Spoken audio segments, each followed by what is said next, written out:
So today's exercise is a nice easy one for you. This is to do with just looking at the setup really for a basic chip and run shot from off the edge of the green. And a really common error that we see with players is when setting up to the ball, the spine tilts too much to the right. So you can see the very top of you, if you imagine your golf shirt with your 3 buttons on, or the zip here on my jacket, because we've got too much right side bend, that ends up being too far behind the ball. Big danger we've got here is it's now caused the shoulders to aim to the right, and it's going to move the bottom of the swing, the low point, behind the ball, hence some heavy hits you're going to get. So just one thing I want you to think about if you're going to work on a little bit of chipping, making sure we keep the ball relatively centered, the feet nice and close together. But what I want you to do is just to imagine, let's do it this way. If you put your left hand where your shirt buttons are and get the club in there behind the ball, just rotate to the left with your chest for me.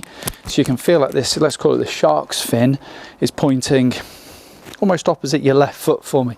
So what that's going to do is it's going to just encourage the bottom of the swing to occur now after the golf, which makes sense. So we want to touch the ball first, and then we want to touch the ground second. So what we don't want would be this sort of a look, and what we want to try and create is just to make sure you imagine the shark's fin, turn it to the left for me a little bit, so you're going to point your shirt buttons essentially out there in front of that left foot, and then just keep it there throughout the motion so we can encourage the club to just work backwards and forwards and to create that nice ball first contact.